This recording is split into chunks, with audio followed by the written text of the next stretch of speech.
إن الحمد لله نحمده ونستعينه ونستغفره ونعوذ بالله من شرور أنفسنا ومن سيئات أعمالنا من يهده الله فلا مضل له ومن يضلل فلا هادي له وأشهد أن لا إله إلا الله وأشهد أن محمدا عبده ورسوله. கண்ணியமிக்க எல்லாம் அல்ல அல்லாஹ்வின் நல்லடியார்கள், அந்த ஏக இறைவனுடைய ஈடல்லா அன்பும் கருணையும் நம் அனைவரும் அன்பார்ந்த எல்லாம் அல்ல அல்லாஹ்வின் நல்லடியார்களே, இஸ்லாமிய மார்க்கத்திலே நமக்கு ஏராளமான படிப்பினைகள் அல்லாஹ்வின் தூதர் அவர்கள் மூலமாக நமக்கு அறிவுரையாக இருக்கிறது. அதிலே அல்லாஹின் தூதர் அவருடைய வாழ்க்கையிலே போர் காலகட்டங்களில் நடந்த நிகழ்வுகளும் நமக்கு படிப்பினையாக இருக்கிறது. அதிலே ஹுனைன் யுத்தம் என்று சொல்லக்கூடிய ஒரு யுத்தம் மக்கா வெற்றி கொள்ளப்பட்ட பிறகு நடைபெறக்கூடிய ஒரு யுத்தம். மக்கா அல்லாஹின் தூதருடைய கரத்திலே ஒப்படைக்கப்படுகிறது. அதிலே சில மக்கத்து குறைஷிகள் இந்த இஸ்லாமிய மார்க்கத்தை ஏற்றுக்கொள்கிறார்கள். சில நபர்கள் என்ன செய்கிறார்கள் சொன்னால், மக்காவிற்கு வெளியே சென்று ஆங்காங்கே இருக்கக்கூடிய கிராமங்களுக்கு சென்று மக்களை மூளை செலவு செய்கிறார்கள். அதிலே குறிப்பாக மாலிக் இப்னு அவுஸ் என்று சொல்லக்கூடிய இந்த நபர்தான் மக்காவை சுற்றி இருக்கக்கூடிய கிராமங்களுக்கு செல்கிறார்கள். மக்களை மூளை செலவு செய்து போருக்காக அழைக்கிறார்கள். நாம வணங்கி கொண்டிருந்த லாத்து போட்டு உடைக்கப்பட்டு விட்டது, மனாத்து போட்டு உடைக்கப்பட்டு விட்டது, உசாவு போட்டு உடைக்கப்பட்டு விட்டது, நம்முடைய தெய்வங்கள் அனைத்தையும் போட்டு உடைக்கப்பட்டு விட்டது. ஆகவே முஹம்மதுக்கு எதிராக போர் தொடுக்க வேண்டும் என்று சொல்லி மாலிக் இப்னு அவுஸ் அவர்தான் இந்த போரை துவங்குகிறார்கள். இந்த போருக்கு யாரெல்லாம் வர விருப்பம் இருக்கிறதோ அந்த நபர்கள் தங்களுடைய இல்லங்களில் என்னென்ன பொருளாதாரங்கள் இருக்கிறதோ அதையும் எடுத்துக்கொண்டு வர வேண்டும். ஆடுகள் ஆடுகளை ஓட்டி கொண்டு வர வேண்டும், ஒட்டகங்களை கொண்டு வர வேண்டும், பெண்களை அழைத்து கொண்டு வர வேண்டும், பொருளாதாரங்களை திரட்டி கொண்டு வர வேண்டும் என்று ஒரு முட்டாள்தனமான ஆலோசனை செய்து மக்களை இப்படி வர சொல்லுகிறான். ஏன் இப்படி சொல்கிறான்னு சொன்னால், தங்களுடைய பொருளாதாரங்கள் அனைத்தையுமே போர்க்களங்களில் முன்னாடி இருந்துன்னு சொன்னா இது விட்டுட்டான் ஓட மாட்டான் என்கிற காரணத்திற்காக இப்படி ஒரு ஆலோசனை செய்து மக்கள் அனைவருமே ஹுனைன் சொல்லக்கூடிய பள்ளத்தாக்கிலே குழும்பி இருக்கிறார்கள். இந்த செய்தி அல்லாஹின் தூதருக்கு கிடைக்கிறது. அல்லாஹின் தூதர் அவர்கள் படையோடு ஹுனைனை நோக்கி பயணிக்கிறார்கள். எத்தனை வீரர்கள் சொன்னால் 12,000 வீரர்கள் இந்த போர்க்களத்தில் பங்கேற்கிறார்கள். மக்கா வெற்றி கொள்ளப்படுவதற்காக மதீனாவிலிருந்து வந்த தோழர்களுடைய எண்ணிக்கை 10,000. புதிதாக மக்காவிலேயே இஸ்லாத்தை ஏற்றுக்கொண்டவருடைய எண்ணிக்கை 2,000. ஆக மொத்தத்தில் 12,000 வீரர்களோடு சஹாபாக்களை அழைத்து கொண்டு அல்லாஹ் பயணிக்கிறார்கள். போன ஃபஜ்ர் நேரத்தை தாக்குதல், எதிர்பார்க்காத நேரத்தை தாக்குதல், போருக்குண்டான யுக்தியை மீறுகிறார் மாலிக் இப்னு அவுஸ்.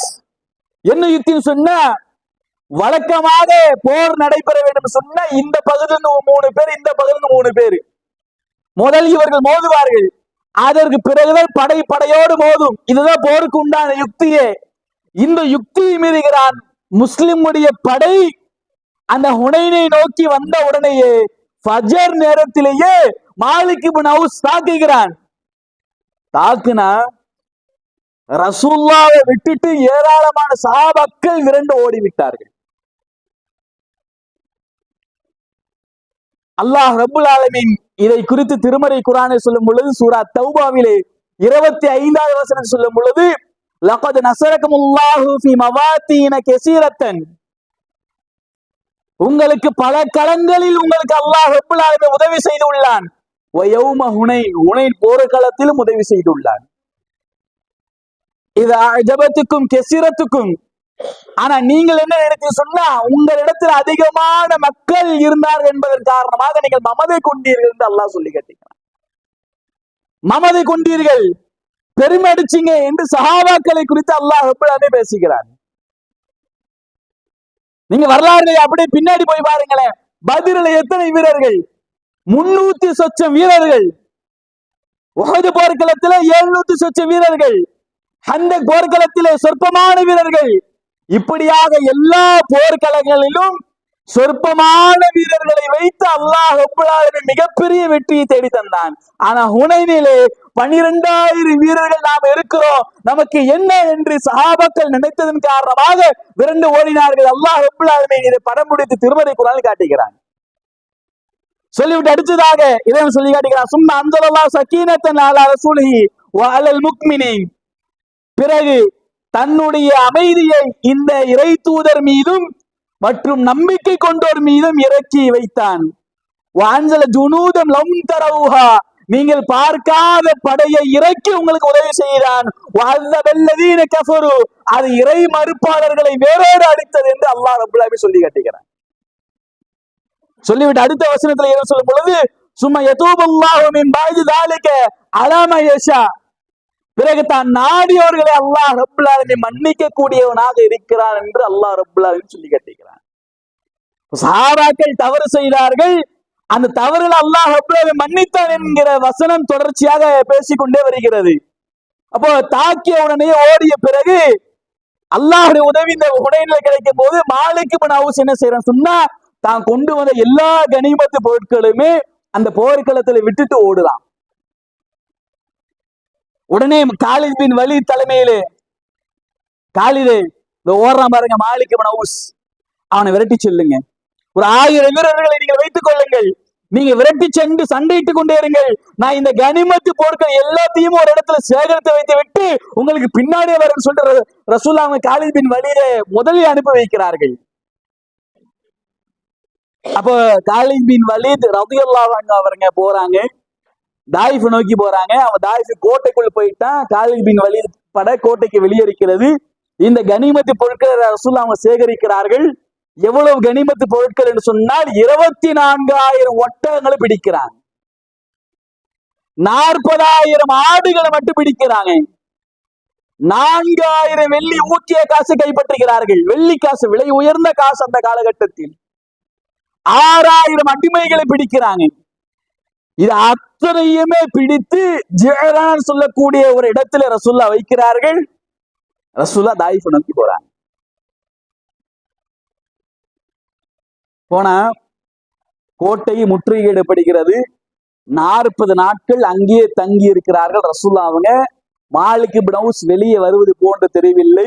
40 நாட்கள் கழித்து அல்லாஹ்வின் தூதருடைய படை எந்த இடத்தில் கனிமத்து பொருட்கள் இருக்கிறதோ அந்த இடத்தை நோக்கி வருகிறார்கள். அந்த இடத்தில் அல்லாஹ்வின் தூதருடைய 10 நாட்கள் தங்கி இருக்கிறார்கள். ஏன் 10 நாட்கள்? இவ்வளவு வெகுமதியான கனிமத்து பொருட்கள் அந்த தோழர்கள் வந்து கொடுத்துட்டு போயிருக்கிறாங்க. ஒருவேளை அந்த தோழர்கள் மனமுவந்து மன்னிப்பு கேட்டு இந்த சத்திய மார்க்கத்தை அவர்கள் இணைந்து கொள்வார்கள் என்று சொன்னால் அவர்கள் விட்டு சென்ற எல்லா கனிமத்து பொருட்களையுமே நாம் திருப்பி தந்து விடலாம் என்கிற நோக்கத்திற்காக அந்த ஜிஹ்ரானா இடத்துல ரசூலுல்லாஹ் தங்கி இருக்கிறாங்க. அப்படியே தங்கி இருக்கும் பொழுது சில சஹாபாக்கள் முகம் மலர்ந்து இருக்கிறது. நமக்கு கனிமத்து பொருள் கிடைக்கும், இவ்வளவு கனிமத்து பொருள் இருக்கு, நிச்சயம் நமக்கு கிடைக்கும் என்கிற சந்தோஷத்துல சஹாபாக்களுடைய முகங்கள்லாம் அப்படியே மலர்ந்து இருக்கிறது. இதை அல்லாஹ்வின் தூதர்கள் கணிக்கிறார்கள். கணித்து 10வது நாளிலே இந்த கனிமத்து பொருளை நான் வைத்துக் கொள்ள வேண்டாம், பிரித்து தந்து விடலாம் என்று சொல்லி முதலாவதாக அழைக்கப்படுகிறார்கள் அபூ சுஃபியான் இப்னு ஹர்ப் ரலியல்லாஹு அன்ஹு அவர்களை.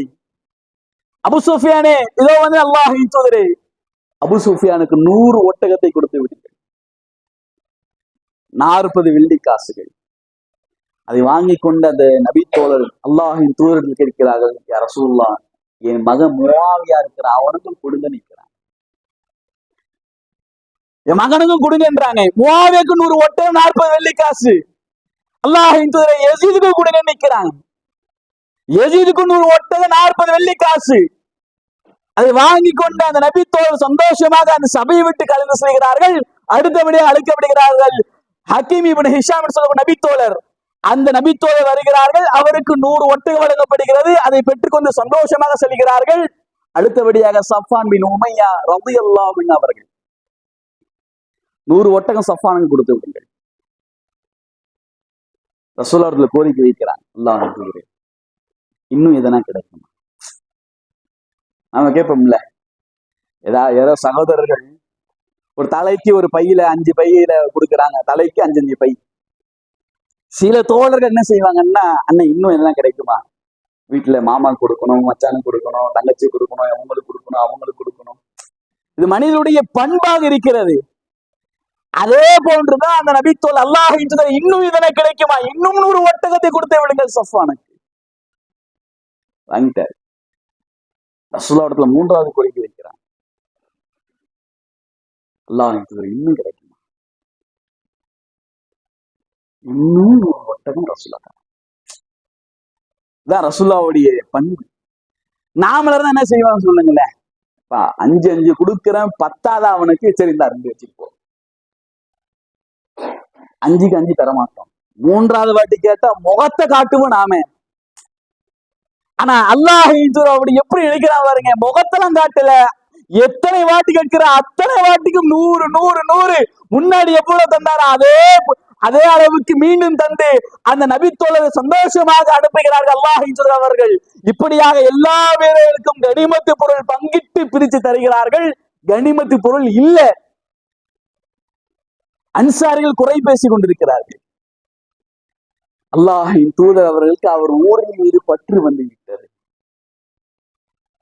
எல்லா கனிமத்து பொருட்களும் முஹாஜிர்களுக்கே கொடுத்திருக்கிறார்கள் சொன்னால் அல்லாஹின் தூதர் முஹாஜிர் தானே, அவர் அன்சாரிகள் ஒருவரா? இல்லையே, முஹாஜிர் ஒருவர் தானே. 1000 தான் இருந்தாலும் ஊரின் மீது பற்று வருமே, அப்படி என்கிற அடிப்படையில் அன்சாரிகள் பேசிக் கொண்டிருக்கிறார்கள். அன்சாரிகளுடைய தலைவர் சஅத் பின் முஆத் என்று சொல்லக்கூடிய நபித்தோழர் அவர்கள் வருகிறார்கள். அல்லாஹின் தூதர் இடத்துல வந்து செய்தி சொல்கிறார்கள், அல்லாஹின் தூதரே, அன்சாரிகள் இப்படி பேசிக் கொண்டிருக்கிறார்கள். அப்ப ரசூலுல்லாஹ் கேட்கிறாங்க, சஅத் அவர்கள் பேசுவது இருக்கட்டும், என்னை பற்றி நீங்கள் என்ன நினைக்கிறீர்கள் கேட்கிறாங்க. அப்போ சஅத் பின் உபாதா சொல்லக்கூடிய நபித்தோழர் சொல்கிறார்கள், அல்லாஹின் தூதரே, நானும் அன்சாரி, நான் முஹாஜிரா, நானும் அன்சாரிகள் ஒருவரான அல்லாஹின் தூதரே, நான் அப்படிதான் நினைப்பேன், நீங்கள் முஹாஜிர்களுக்கு மட்டும்தான் எல்லா கனிமத்து பொருளும் கொடுத்திருக்கிறீர்கள், எங்களுடைய வாட்கள் ரத்தத்தில் சொட்டு கொண்டிருக்கிறது, நீங்கள் எங்களை மறந்து விட்டீர்கள் யா ரசூலுல்லாஹ், நீங்கள் எல்லா கனிமத்து பொருளும் உங்க ஊரை சார்ந்து தந்திருக்கிறீர்கள், நீங்கள் அன்சாரிகள் முழுவதுமாக மறந்து விட்டீர்கள் என்று சொல்கிறார்கள். அப்படியா, எல்லா அன்சாரிகளும் ஒரு இடத்திலே ஒன்று கொள்ளும் சொல்லுங்கள், எந்த முஹாஜிரும் அந்த சபையில் கலந்து விடக்கூடாது என்று சஅத் பின் உபாதா சொல்லக்கூடிய நபித்தோழருக்கு செய்தி சொல்லப்படுகிறது. அதே போன்று அந்த நபித்தோழர் எல்லா அன்சாரிகளும் ஒன்று கொள்கிறார்கள். அல்லாஹின் தூதருக்கு செய்தி சொல்லப்படுகிறது, அல்லாஹின் தூதர் சபைக்கு வருகிறார்கள். இதுதான் வரலாற்றில் மிக முக்கியமான ஒரு அம்சமான ஒரு இடமாக இருக்கிறது. அல்லாஹின் தூதர் அவர்கள் வந்து அல்லாஹை புகழ்ந்து விட்டு கேட்கிறார்கள், அன்சாரிகளே, என்னை பற்றி நீங்கள் என்ன நினைத்தீர்கள் என்று கேட்டார்கள். ஒத்துக்கிட்டாங்க, ஆமாம் அல்லாஹின் தூதரே, நீங்கள் கேள்விப்பட்டதா உண்மைதான், நாங்கள் அப்படிதான் சொன்னோம் என்று ஒற்றுக்கொள்கிறார்கள். சொல்லிவிட்டு அல்லாஹின் தூதர் அவர்கள் அந்த நபித்தோழர்களை பார்த்து 3 கேள்விகள் முன்வைக்கிறார்கள். அதம் அஜீதுக்கும் வல்லாலன் ஃபஹதாகும் அல்லாஹு பி, எப்பா நீங்கள் எல்லாம் இணை வைக்கக்கூடிய கொள்கையில் இருந்தீர்கள், அல்லாஹ் ரப்புல் ஆலமீன் என் மூலமாகத்தான் உங்களுக்கு ஹிதாயத்தை தந்தான், நேர்வழி தந்தான், அதை நீங்கள் மறந்து விட்டீர்களா தோழர்களே என்று கேட்கிறார்கள். 2வது கேள்வியாக வகுந்தும் முதஃபர்ரிகீன ஃபஅல்லஃபகுமுல்லாஹு பி, நீங்கள் ஒருவருக்கொருவர் பிரிந்து உறவினர் என்னன்னு தெரியாம இருந்தீங்க, அல்லாஹ் ரப்புல் ஆலமீன் என் மூலமாகத்தான் உங்களை இணக்கத்தை ஏற்படுத்தினான், நீங்கள் அதை மறந்து விட்டீர்களா தோழர்களே. அடுத்ததாக வஆலதன் ஃபஅக்னாகுமுல்லாஹு பி, நீங்கள் எல்லாம் ஏழ்மை வாய்ந்த மக்களாக இருந்தீர்கள். அன்சாரிகள் யார்? ஏழ்மை வாய்ந்த மக்கள், வேளாண்மையை தவிர வேறு எதுவும் தெரியாத அன்சாரிகள். நீங்கள் எல்லாம் ஏழ்மை வாய்ந்த மக்களாக இருக்கும் பொழுது அல்லாஹ் ரப்புல் ஆலமீன் என் மூலமாகத்தான் உங்களை செல்வந்தராக ஆக்கினான், நீங்கள் அதை மறந்து விட்டீர்கள். ரசூலா பார்த்து கேட்கிறாங்க. கேட்ட உடனே ரசூலா கேட்கிறாங்க, அன்சாரிகளே எனக்கு பதில் தர மாட்டீர்களா? அல்லாஹ்வின் தூதரே உங்களுக்கு என்ன பதில் தருவது தெரியவில்லை யா ரசூலல்லாஹ் என்று சொல்லும் பொழுது, அன்சாரிகளே நீங்களும் என்னிடத்தில் இப்படி கேள்வி கேட்கலாம் என்று ரசூலுல்லாஹ் அவர்களே கேள்வி கேட்கலாம் என்று ரசூலுல்லாஹ்வை கேள்வியும் கற்றுத் தருகிறார்கள். அன்சாரிகள் பதில் சொல்வதை போன்று ரசூலுல்லாஹ் அவர்கள் பதில் சொல்கிறார்கள். யா ரசூலல்லாஹ் அல்லாஹ்வின் தூதரே நீங்கள் மறந்து விட்டீர்களா? உங்க ஊர் மக்கள் உங்களை பொய்யர் என்று சொன்னார்கள். அன்சாரிகள் கேட்பதை போன்று ரசூலுல்லாஹ் அவங்களே கேட்கிறாங்க. யா ரசூலல்லாஹ் அல்லாஹ்வின் தூதரே நீங்கள் மறந்து விட்டீர்களா? உங்க ஊர் மக்கள் உங்களை பொய்யர் என்று சொன்னார்கள். நாங்கள் தானே உங்களை உண்மைப்படுத்தணும் யா ரசூலல்லாஹ். உங்க ஊர் மக்கள் உங்களை விரட்டி அனுப்பினார்கள். நாங்கள் தானே அல்லாஹ்வின் தூதர் உங்களுக்கு பாதுகாப்பை தந்தது. நீங்கள் அதை மறந்து விட்டீர்களா யா ரசூலல்லாஹ்? உங்க ஊர் மக்கள் உங்களை கொலை செய்ய இருந்தார்கள். நாங்கள் தானே எங்களுடைய உயிரை விட உங்களுடைய உயிர் பெரிதாக மதித்து நாங்கள் பாதுகாப்பு தந்தோமே அல்லாஹ்வின் தூதரே, நீங்கள் மறந்து விட்டீர்களா என்று தோழர்களை இப்படியும் நீங்கள் என்னிடத்தில் கேள்வி கேட்கலாம் என்று ரசூலுல்லாஹ். எப்படிப்பட்ட செய்தி பாருங்க. நீங்க இப்படியே எடுத்து கேள்வி கேளுங்க. அல்லாஹ்வின் தூதர் எந்த ஒன்றையும் மறக்கவில்லை. அனைத்தையும் நினைவில் வைத்துக் கொண்டுதான் இந்த செய்திகள் சொல்லிக் கொண்டே இருக்கிறார்கள். இப்படியாக பேசிக்கொண்டே இருக்கும் பொழுது தோழர்களே, நான் எதற்காக கனிமத்து பொருட்கள் அவர்களுக்கு தந்தேன் என்று சொன்னால், அவர்கள் எல்லாம் புதிதாக இஸ்லாத்தை ஏற்றவர்கள். இப்பதான் இந்த மார்க்கத்தில் உள்ள வந்திருக்கிறாங்க. அவர்கள் நிரந்தரமாக இருக்க வேண்டும் என்பதற்காகத்தான், அவருடைய உள்ளங்கள் இணைக்கப்பட வேண்டும் என்பதற்காகத்தான் நான் அவர்களுக்கு கனிமத்து பொருள் கொடுத்தேன் என்று ரசூலுல்லாஹ் அவங்க அந்த காரணத்தை சொல்கிறார்கள். அன்சாரிகளே, இதோ முஹம்மது இருக்கிறேன், உங்களுடைய இல்லத்துக்கு எடுத்து செல்லுங்கள். இந்த மக்கள் முஹாஜிர்கள் இந்த ஆடுகளையும் இந்த ஒட்டகங்களையும் இந்த வெள்ளி காசுகளையும் அவர்களுடைய இல்லத்திற்கு எடுத்து செல்கிறார்கள். அன்சாரிகளே, இந்த முஹம்மதை உங்களுடைய இல்லத்திற்கு எடுத்து செல்ல நீங்கள் விரும்பவில்லையா என்று அல்லாஹ்வின் தூதர் பார்த்து கேட்கிறார். ஹிஜ்ரத் மட்டும் இல்லைங்க, நானும் அன்சாரிகளின் ஒருவராக தான் இருக்க ஆசைப்படுவேன் என்று சொன்னார். எப்படிப்பட்ட வார்த்தை! நான் அன்சாரி ஒருவனாக இருக்கதான் ஆசைப்படுகின்றேன். அடுத்ததாக அல்லாஹ் சொன்னார்கள், இந்த உலகத்தில் கிடைக்கக்கூடிய அற்ப பொருளாதாரத்திற்காகவா நீங்கள் என்னிடத்தில் போட்டி போட்டீர்கள்? அற்ப பொருளாதாரம் ஒண்ணுமே இல்லை, இந்த பொருளாதாரத்திற்காகவா நீங்கள் என்னிடத்தில் போட்டி போட்டு வந்து இப்ப பேசிக் கொண்டிருக்கிறீர்கள் என்று அல்லாஹ்வின் தூதர் அவர் சொல்லும் பொழுது அன்சார் நபி தோழர்களால் தாங்க முடியல. தங்களுடைய தாடிகள் நினைகின்ற அளவிற்கு அழுது கொண்டே இருக்கிறார்கள். அல்லாஹ்வின் தூதர், நாங்கள் தவறளித்து விட்டோங்க யா ரசூலல்லாஹ், எங்களை மன்னித்து விடுங்கள் என்று அல்லாஹ்வின் தூதரிடத்திலே மன்னிப்பை சொன்ன உடனேயே கடைசியாக அல்லாஹ்வின் தூதர் அவர்கள் இறைவனிடத்தில் பிரார்த்தனை செய்தார்கள், இறைவா இந்த அன்சாரிகளுக்கு பரக்கத் செய்வாயாக, அவர்களுடைய சந்ததிகளுக்கு பரக்கத் செய்வாயாக, அவர்களுடைய சந்ததிகளுக்கு நீ பரக்கத்தை செய்வாயாக என்று அல்லாஹ்வின் தூதர் அவர்கள் கேட்டதாக மிகப்பெரிய வரலாற்று செய்தி நமக்கு பாடமாக இருக்கிறது. இந்த பாடத்துல நமக்கு என்னென்ன விளக்கம் இருக்கிறதோ அதை ஏற்றுக்கொண்டு வரக்கூடிய காலங்களில் அல்லாஹ் ரப்புல் ஆலமீன் சொன்ன அந்த முக்மீனான வாழ்க்கையை வாழக்கூடிய நன்மக்களாக அல்லாஹ் ரப்புல் ஆலமீன் உங்களுக்கும் எனக்கும் அந்த பாக்கியத்தை தந்து அருள் புரியவன் கூடியவனாக என்னுடைய முதல் உரையை நிறைவு செய்கிறேன்.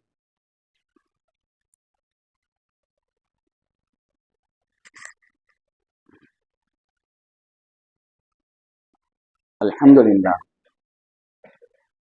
அன்பார்ந்த எல்லாம் அல்ல அல்லாஹ்வின் நல்லடியார்களே,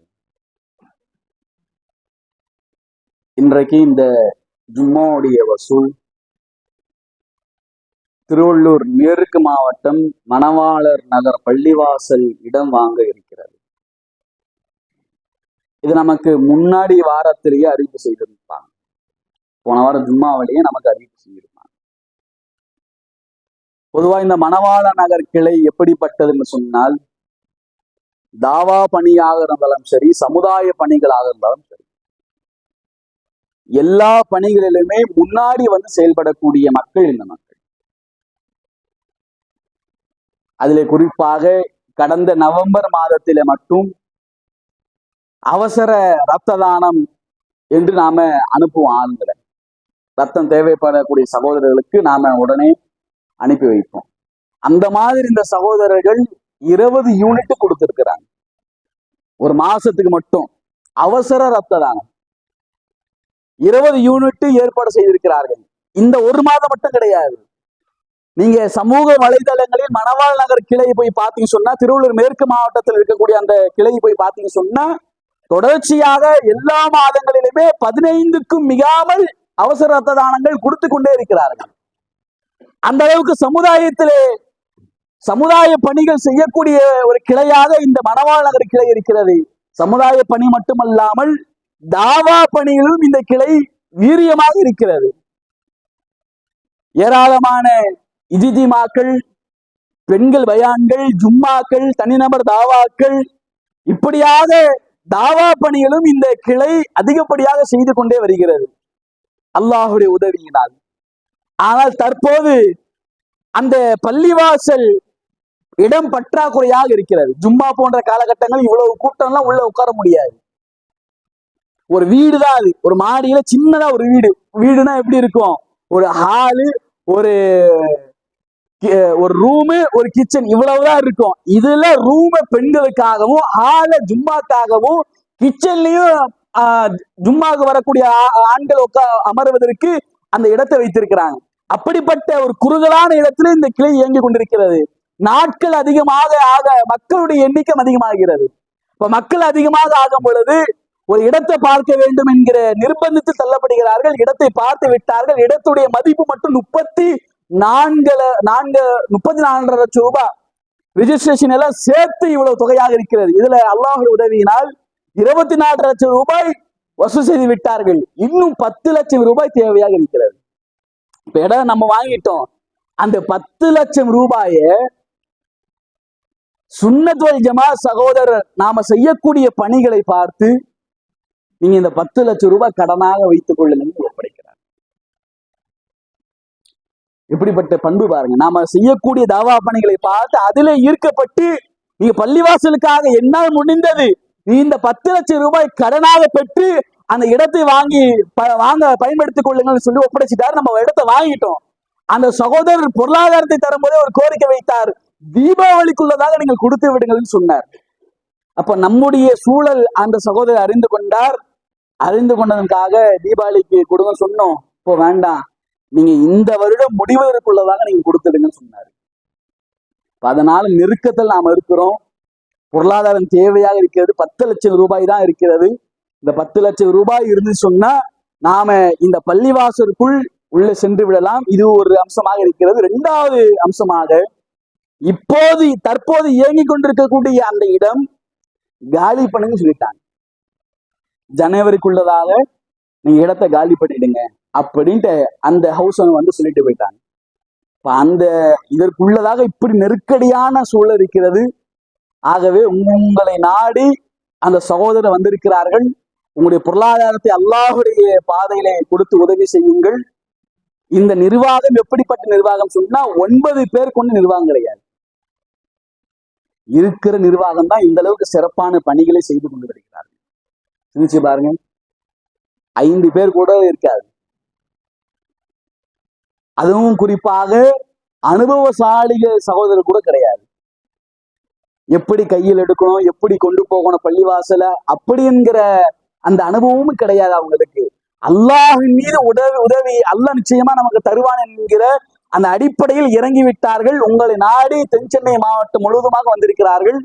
அவர்களுக்காக இந்த பள்ளிவாசல் இடம் வாங்குவதற்கு உங்களுடைய பொருளாதாரத்தை அதிகப்படுத்தி தாருங்கள். நாம கீழே பிட் நோட்டீஸ் தருவோம்.